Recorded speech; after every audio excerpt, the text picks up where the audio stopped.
Hello guys, welcome back to my YouTube channel. Today we are going to do the chapter Indigo of class 12 of the book Flamingo. This chapter is written by Louise Fisher.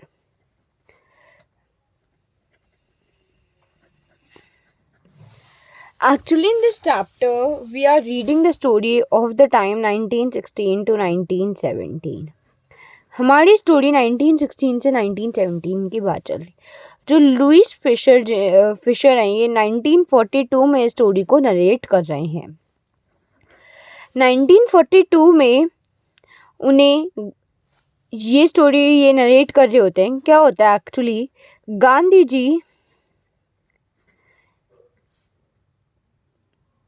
1916 दिसंबर में annual convention of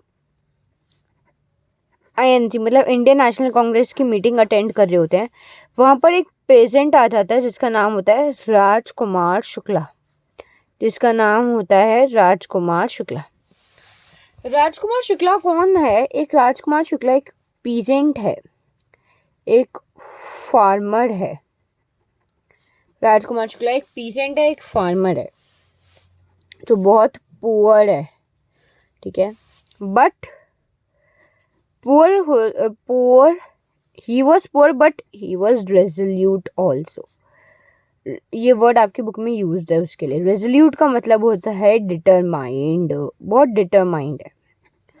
actually क्या हुआ था, वो उस convention meeting में जो Britishers उनके साथ, ब्रिटिश ऑफिशियल्स जो उनके साथ मिस अप्रोप्रिएटली बिहेव कर रहे थे, वो उसकी कंप्लेन करने गए थे उस नेशनल कांग्रेस मीटिंग में। And there someone told him to talk to Gandhi, कि जाओ and then talk to Gandhi. Then what happened, Gandhi he went to Gandhi and he told that he want Gandhi ji to be in the district of Champaran. Rajkumar Shukla Champaran से आए थे। चंपारण कहाँ पर है? ये foot hills of towering Himalayas near the kingdom of Nepal. ये इसका पूरा डिस्क्रिप्शन दे रखा है चंपारण का। तो गांधी जी बोलते हैं मेरे को नहीं पता ये कहाँ पर है। गांधी जी का जो आश्रम था वो सेवाग्राम में था। कहाँ पर? सेवाग्राम में था, जो सेंट्रल इंडिया में था, most probably in Madhya Pradesh, ठीक है। गांधी जी बोलते हैं he had some commitments and meeting, so he first day, उनकी फर्स्ट मीटिंग है कानपुर में। Actually it is now known as Kanpur, but पहले से कानपुर बोलते थे क्योंकि उनकी मीटिंग है कानपुर में। कानपुर से then he was further committed to go other parts of India, जाने के लिए कमिटेड थे। तो उन्होंने बोला, क्या होता है, बहुत दिन गुजर गए। एज मैंने बताया राजकुमार शुक्ला बहुत रेजोल्यूट थे, बहुत डिटरमाइंड था, जो बोल दिया वो करके ही रहता। तो वो गांधी जी को हर जगह अकम्पनी कर रहा था जहाँ भी गांधी जी जा रहे थे। तो उस फार्मर की टेनासिटी देख के, मतलब डिटर्मिनेशन देख के, Gandhi ji was very much impressed. And Gandhi ji बोलते हैं कि I will be there in Calcutta on such and such date.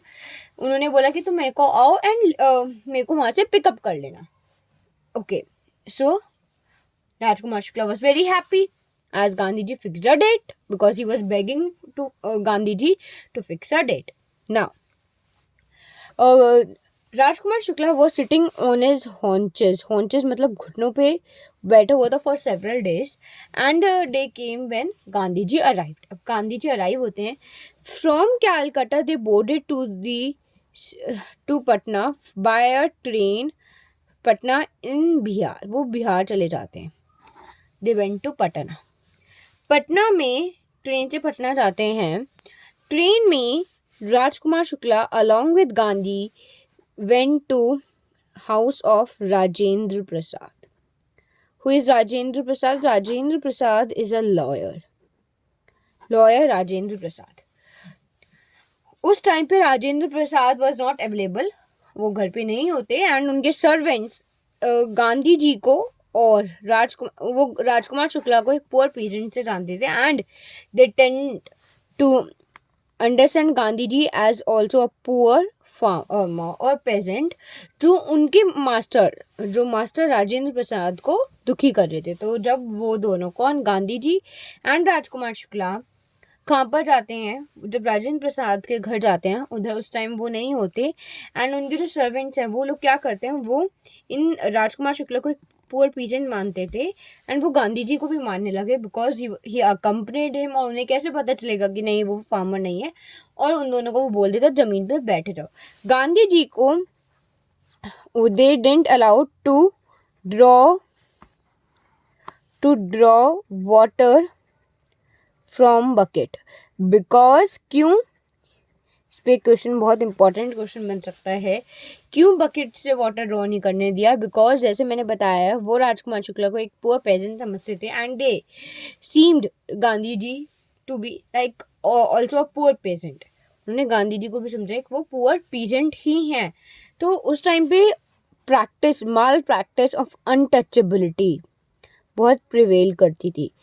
तो अनटचेबिलिटी के अकॉर्डिंग उन्हें वाटर यूज करने नहीं दिया बकेट में, because they believe if Gandhi ji do so तो पूरा जो वाटर है बकेट में वो पॉल्यूट हो जाएगा, so he was not allowed to do this.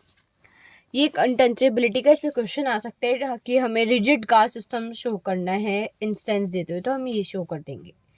Then Rajendra Prasad के बाद इधर ये सब होने के बाद देन ये मुजफ्फरपुर, कहाँ पर, मुजफ्फरपुर चले जाते हैं। मुजफ्फरपुर जाने से पहले गांधी जी ने JB कृपलानी को, जो हेड है आर्ट्स कॉलेज के मुजफ्फरपुर में, उन्हें एक टेलीग्राम भेज दिया जाता है कि he was coming there, and कि उन्हें वो उधर आ रहे हैं, टू बी प्रिपेयर, ठीक है, एक बार इन्फॉर्म कर देते हैं। वो उधर जाते हैं और उधर रेलवे स्टेशन पे JB Kripalani along with the large mass of student वहाँ खड़े होते हैं टू ग्रीट, किस लिए, ग्रीट करने के लिए Gandhi ji. But Gandhi ji stayed in the house of Malkani. Gandhi ji stayed in the house of Malkani. Malkani was a government teacher. अब नाउ गांधी जी इधर बोलते हैं बहुत बड़ी बात है कि एक गवर्नमेंट टीचर मुझे रख लिया, because they were afraid to support advocates of home rule. Advocates of home rule मतलब फ्रीडम के लिए जो स्ट्रगलर्स थे, जिनके लिए जो इंडिया को सपोर्ट करते थे, एडवोकेट्स जो थे, उन्हें सपोर्ट करना बहुत डिफिकल्ट होता था, बिकॉज जो मलकानी वो एक गवर्नमेंट टीचर है, वो किसके लिए वर्क कर रहे हैं, ब्रिटिशर्स के लिए, तो उनके लिए बहुत डिफिकल्ट होता था इनको सपोर्ट करना, but still Malkani supported him, इससे उनकी ब्रेवरी शो होती है, ठीक है। देन व्हाट हैपेंड, उधर वो जाते हैं, क्यों जाते हैं, to get intricate details. Intricate details का मतलब है स्मॉल, इवन बहुत स्मॉल चीज़ें पता चलना। अब क्या हुआ, राजकुमार शुक्ला ने अपनी प्रॉब्लम बता दी, but Gandhi ji was unknown to the fact कि एक्चुअल प्रॉब्लम है क्या।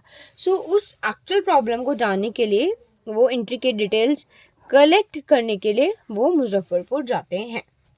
उधर वो लॉयर्स से मिलते हैं, लॉयर्स उन्हें अपनी सारी प्रॉब्लम, लॉयर्स बताते हैं ये प्रॉब्लम हो रही है इन लोगों के साथ, and lawyers also told their fee कि हम इतना चार्ज करते हैं। इस वजह से गांधी जी चाइडेड देम। चाइडेड का मतलब होता है स्कोल्डेड देम, कि तुम इतने गरीब लोगों से इतनी फीस चार्ज कर रहे हो, तुम्हारा फ़ायदा ही क्या है, तुम अपने लोगों के लिए वर्क नहीं कर सकते, then what is your importance, मतलब फ़ायदा नहीं है उस चीज़ का। Then further Gandhi ji said कि जो फार्मर्स हैं, आई शुड रादर से पेजेंट्स, जो पेजेंट्स हैं उनको इनका जो केस है वो कोर्ट में ना लेके जाएं, because court does a little good only, कहते हैं बहुत कम ही फ़ायदा होगा। एक्चुअली उन्हें फ्री किसे करा जाए, फ्री फ्रॉम फियर, वो बहुत डरे हुए हैं, उन्हें फियर से बिल्कुल फ्री कर दिया जाए। ठीक है, अब एक्चुअली प्रॉब्लम है क्या, ये क्या किस लिए राजकुमार शुक्ला ने क्यों अप्रोच किया था गांधी जी, हमें प्रॉब्लम समझ नहीं आ रही क्या होता है। फॉर एग्जाम्पल क्या था उस टाइम पे, एक ये पीस ऑफ लैंड है, this land was owned by British government was owing this land, and इस पे जो इंडियन फार्मर्स हैं वो वर्क कर रहे थे। ठीक है, उन्हें बोला गया था इंडिगो को ग्रो करने के लिए as a chief commercial crop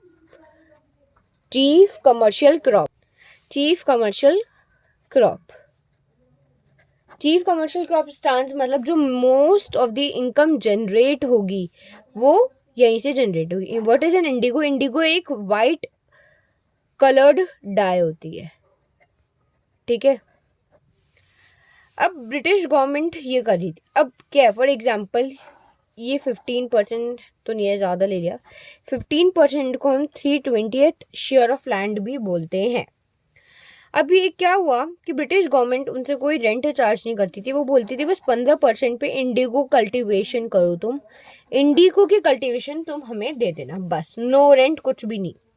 अब क्या होता है, जो ब्रिटिश ऑफिशियल है उन्हें पता चलता है जर्मनी में सिंथेटिक इंडिगो बना लिए गए हैं, सिंथेटिक इंडिगो। अब उधर उन्हें जर्मनी से सिंथेटिक इंडिगो मिल रहे थे, अब जो फार्मर्स दे रहे थे उसका इंडिगो का तो कोई यूज़ नहीं था ना, इज इट राइट और नॉट। अब जो सिंथेटिक इंडिगो इन्हें मिला था, अब उन्होंने क्या किया, इस 15% से फ्री करने के लिए फार्मर्स को बोला कि तुम हमें कुछ कंपनसेशन या कुछ कैश में कुछ पैसे दे दो, कि तुम 15% की जो अरेंजमेंट है उससे फ्री हो जाओ और तुम्हें ना कि इंडिगो देना पड़े।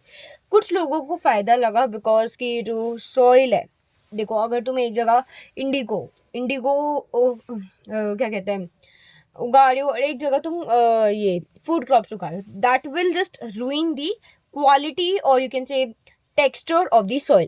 So just to avoid them, some farmers willingly signed that agreement and they paid the cash compensation to the British officials. But the ones who disagreed or they were not willing to sign that agreement, तो क्या government जो British government है, दे appointed thugs, किन्हें appoint किया, thugs. What are thugs ने जो you can से a group of unlawful people, उन्हें जो ठग्स हैं उन लोगों ने लॉ पीपल, एंड इन्होंने क्या किया, इन्होंने जो लोग मना कर रहे थे, जो फार्मर्स मना कर रहे थे, उन्हें मार पीट कर जबरदस्ती साइन करवा लिया और उसे कैश ले लिया। जब farmers got to know about this, Germany से उन्हें सिंथेटिक इंडिगो मिल रहा है, दे स्टार्टेड रिवोल्टिंग, ये revolt and they want their money back, उन्हें पैसा वापस चाहिए था। अब व्हाट हैपेंड, अब they want their money back. अब फॉर दिस जो गांधी जी हैं वो ब्रिटिश ऑफिशियल्स में secretary of British landlord association भी गए, then he went to commissioner and of Tirhut division, but all his efforts proved in when, मतलब कुछ एफर्ट्स, मतलब कुछ रिजल्ट नहीं आ पाया। क्या हुआ, then what he happened, then he went to Motihari, फिर वो मोतीहारी जाते हैं जो है capital of Champaran, he went to Motihari that is capital of Champaran. अब कैपिटल ऑफ चंपारण जाते ही उन्हें एक पता चलता है, a farmer is being mall treated, next village से उन्हें खबर आती है कि एक फार्मर माल ट्रीट हो रहा है। वो मोतिहारी क्यों गए, उधर उन्होंने एक घर को हेडक्वार्टर्स बना लिया, इसको उन्होंने हेडक्वार्टर्स बना लिया कि हम सारे यहाँ से अपने वो करेंगे, इन्फॉर्मेशन हम यहीं से सारी गैदर एंड सब यहीं से कंट्रोल करेंगे। उन्हें इतनी न्यूज़ आती है कि जो साइड विलेज है उसमें एक फार्मर जो है वो माल ट्रीट करा गया है। अब वो एलिफेंट की बैक पे गांधी जी स्टार्टेड कि हम वहाँ पर उस विलेज को चलते हैं। बीच में उन्हें एक commissioner, I should say superintendent, आके एक नोटिस दे के जाता है टू रिटर्न। एंड वो जो सुप्रिटेंडेंट होता है he drops Gandhi ji to his house and उन्हें एक नोटिस देता है जिस पे गांधी जी से लिखते हैं कि ही वुड डिसओबे, कि उस रूल को डिसओबे करेंगे। वो रूल क्या था कि गांधी जी को उस नोटिस पे क्या लिखा मिलता है कि आप मोतीहारी को लीव कर दो, you just leave the Champaran, specially Champaran तुम इसे लीव कर दो। गांधी जी उस नोटिस पे लिख देते हैं कि I would disobey this rule. अब इसकी वजह से उन्हें एक सम्मन मिल जाता है। Now he receives a summon for the court order. अब उन्हें जब समन मिलता है तो अब वो पूरी रात नहीं सोते, वो जो राजेंद्र प्रसाद हैं एंड सबको वो टेक्स्ट वगैरह कर देते हैं, वाइस रॉय को एक मेल कर देते हैं कि ऐसा ऐसा हो रहा है and if I went to the jail, मेरे पीछे भी काम इसके लिए मूवमेंट कंटिन्यू रखना चाहिए।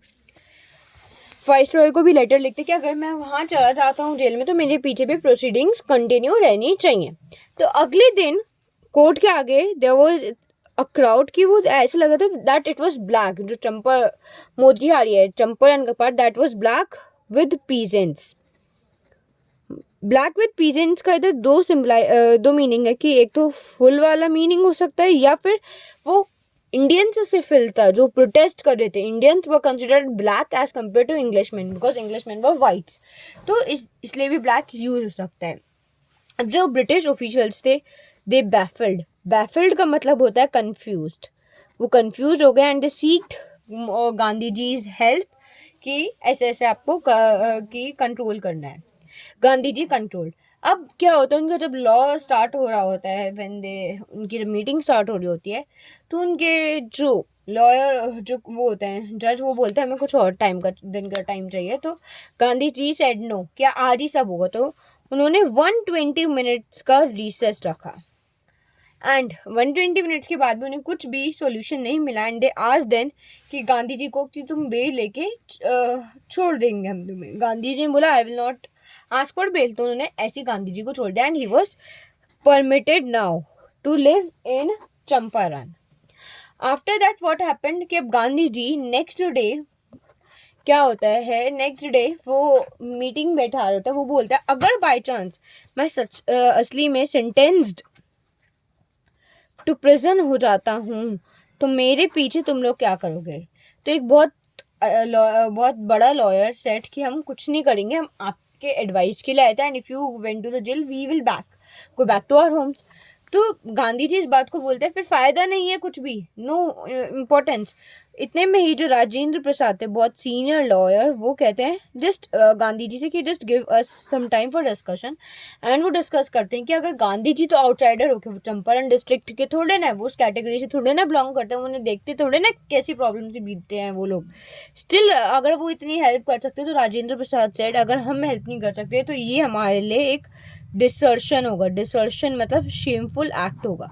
सो दे डिसाइडेड कि हम भी आपके साथ जेल चलने को रेडी है। This time Gandhi ji said कि हमने चंपारण का जो मूवमेंट है वो हम जीत चुके हैं। Now what happened later on, ये letter that same evening Gandhi ji को एक नोटिस रिसीव होता है। नोटिस कैसे रिसीव होता है, पहले ना आपको एक बात इधर भी याद रखनी है कि जब ये ब्लैक हो जाता है ना पीछे से, तो गांधी जी तो बताते हैं कि उनके पास दो कॉन्फ्लिक्ट ऑफ ड्यूटीज़ में फंसे हुए हैं। मैं इधर बताना भूल गई कि कॉन्फ्लिक्ट ऑफ ड्यूटीज़ क्या है, कि एक ऐसा not to set a bad example for law breaker, क्योंकि वो लॉ ब्रेक कर रहे थे तब उन्होंने बोला कि नहीं मैं बेल से नहीं जाना चाहता। एंड द सेकेंडली कि वो एक humanitarian and national service provide कर रहे हैं, कि वो ह्यूमैनिटी के लिए वर्क कर रहे होते हैं। ठीक है, अब बैक टू हेयर कि चंपारण का मूवमेंट वॉन है। अब क्या होता है, Champaran movement is won, then what happened later उन्हें एक लेटर मिलता है, यू कैन से लेटर मिलता है जिसमें लिखा होता है कि इस केस को ड्रॉप कर दिया जाता है। और ये जो लेटर होता है वो कौन भेजता है, वो ब्रिटिश गवर्नर भेजता है, ब्रिटिश लेफ्टिनेंट गवर्नर भेजता है। अब ब्रिटिश लेफ्टिनेंट गवर्नर से मिलने के लिए गांधी जी को जब ये लेटर मिला तो Gandhi ji said it was the first time when civil disobedience movement won in the that British time, you can say उस टाइम पहली बार हुआ है मॉडर्न हिस्ट्री में. देन व्हाट हैपेंड फर्दर, वो Edward Gait, sir Edward Gait that is lieutenant governor के पास जाते हैं. उन्होंने प्रोट्रैक्टेड 4 मीटिंग करी होती है. उन्होंने एक ऑफिशियल कमीशन सेट किया होता है जिसमें गवर्नमेंट ऑफिशियल्स होते हैं, गांधी जी होते हैं एंड वो होते हैं लैंडलॉर्ड्स. सिर्फ और सिर्फ गांधी जी होते हैं as a sole representer of peasants. सिर्फ एक गांधी जी ही रिप्रेजेंट कर रहे होते हैं. तो गांधी जी देखते हैं कि ये जो मूवमेंट जो मैंने सोचा था बहुत जल्दी खत्म होगा, इसने पूरा 1 साल गांधी जी की लाइफ का ले लिया था.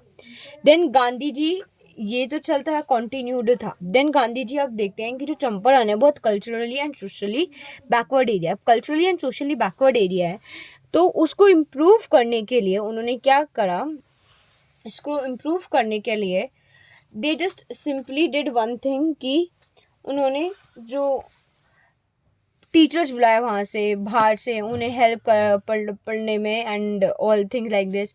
उनकी जो वाइफ थी उन्होंने मिसेस गांधी, उन्होंने ड्रेसेस के regarding women's didn't have that dresses, उन्हें ड्रेसेस के अटायर्स के बारे में इंफॉर्मेशन दी. उनके जो बेटे थे he also helped and many more things उन्होंने करी. This was the main story, main crux of the chapter written by Louis Fisher. So I hope you like this video. If you do like, then please do like, share, comment and subscribe to my channel. It would mean a lot to me. Thank you guys for watching till the end.